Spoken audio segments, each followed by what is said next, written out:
बिल्किस बानो मामले में दोषियों को रिहा करने को लेकर गुजरात की बीजेपी सरकार पहले ही घिरी हुई है और इसी बीच अब सरकार और प्रशासन की लापरवाही का एक और मामला सामने आया है और इस मामले ने एक बार फिर सरकार की मानसिकता पर सवाल खड़े कर दिए हैं। आखिर क्या है मामला, देखिए रिपोर्ट में। बिल्किस बानो के दोषी रिहा होने के बाद खुलेआम घूम रहे हैं और अपनी रिहाई का जश्न मना रहे हैं और साथ ही उनके खिलाफ मुंह खोलने वाले लोगों को धमकी दे रहे हैं। इतना ही नहीं, सबसे ज्यादा हैरानी की बात यह है कि पीड़िता को पुलिस प्रशासन की तरफ से कोई मदद नहीं की जा रही है, जबकि पीड़ित बार बार मदद की गुहार लगा रहे हैं, जिससे एक बार फिर गुजरात सरकार कटघरे में खड़ी हो गई है, क्योंकि उसके फैसले के चलते आज दोषी निडर होकर खुलेआम घूम रहे हैं और पीड़ित और मामले में गवाह डर के घर में बैठने को मजबूर हो गए हैं।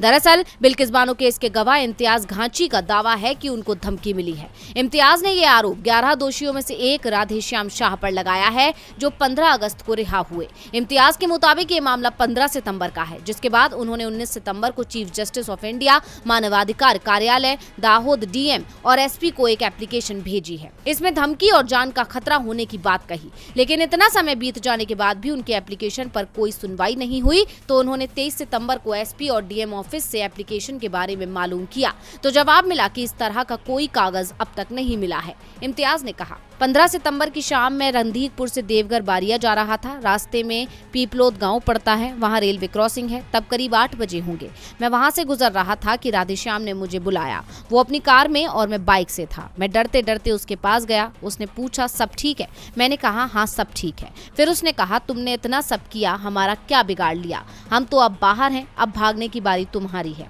अब तुम्हारी जान भगा भगा कर लेंगे। पहले तो सरकार ने इतने घिनौने अपराध के दोषियों को रिहा कर दिया और अब पीड़ितों की सुनवाई भी नहीं हो रही है, जो सरकार की लापरवाही का जीता जागता नमूना है। मामले में मुख्य गवाह मदद की गुहार लगा रहा है, लेकिन उसकी सुनवाई नहीं हो रही है, लेकिन आरोपियों को रिहा कर दिया गया है। हालांकि इस मामले में गुजरात सरकार बुरी तरह घिरी हुई है और मामला अब सुप्रीम कोर्ट में है। लेकिन इस बीच आई इस खबर ने भी गुजरात सरकार की मुश्किलें बढ़ा दी हैं, क्योंकि बड़ा सवाल खड़ा हो गया है कि क्या सरकार बिल्किस बानो के दोषियों को संरक्षण दे रही है।